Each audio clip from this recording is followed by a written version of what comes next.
اس لیے کہ دنیا کے اندر اس وقت ہمارے سامنے 4 بڑے مشہور جو سلسلے ہیں، سلسلہ نقشبندیہ، سلسلہ قادریہ، سلسلہ چشتیہ، اور یہ جو بڑے 4 سلسلے ہیں، وہ سب سے پہلے جس کی شروعات ہو رہی ہے ابو بکر صدیق سلسلہ نقشبندیہ کی ہے۔ قادری، چشتی، سہروردی، یہ 3 سلسلے حضرت علی کے ساتھ جا کے ملتے ہیں، اور ایک سلسلہ نقشبندیہ جو سیدنا ابو بکر صدیق، اسے سلسلہ صدیقیہ کہا گیا تھا، اور بعد میں ان کا نام شیخ بہاؤالدین نقشبند رحمۃ اللہ علیہ کی وجہ سے سلسلہ نقشبندیہ بن گیا۔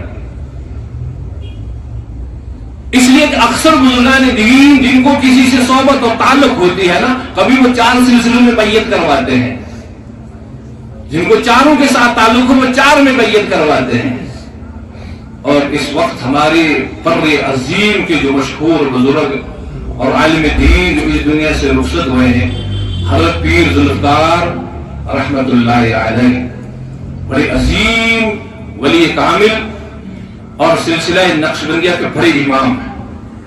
ابھی دیکھیں کہ انسان جس چیز کے ساتھ تعلق جوڑتا ہے نا، وہ انسان اسی کے ساتھ کھینچا چلا جاتا ہے۔ ابو بکر صدیق کی اس دنیا سے جانے کا رخصت کا وقت کب ہوا؟ 22 جمادی الآخر، 22 جمادی الثانی، حضرت ابو بکر صدیق دنیا سے گئے، پیر کے دن قبر مبارک کے اندر آئے، نبی علیہ الصلوۃ والسلام کے پہلو میں جگہ مل گئی، اور پیر صاحب بھی جب اس دنیا سے گئے وہی وقت، یعنی کہ 22 جمادی الثانی اس دنیا سے تشریف لے جاتے ہیں۔ اللہ نے کتنا انہیں نوازا تھا، کتنا بڑا کرم کیا تھا۔ وہ تو 35 فیکٹریوں کے بڑے سے بڑے ملازم رہے ہیں۔ وہ خود کہتے ہیں، اپنی زندگی کا ایک واقعہ کہتے ہیں کہ میں دن میں 1 لاکھ روپیہ تنخواہ لیتا تھا، دن میں 1 لاکھ روپیہ، کوئی معمولی بات نہیں، دن کا 1 لاکھ روپیہ سارا چھوڑ کے اللہ کے ساتھ جڑ گئے، اللہ کے نیک ولیوں کے ساتھ جڑ گئے، ایسا تعلق جوڑا۔ ہر ملک کے اندر حضرت کے خلیفہ اور خلفاء گزرے ہیں جنہیں تربیت اور بیعت اور خلافت حاصل ہے۔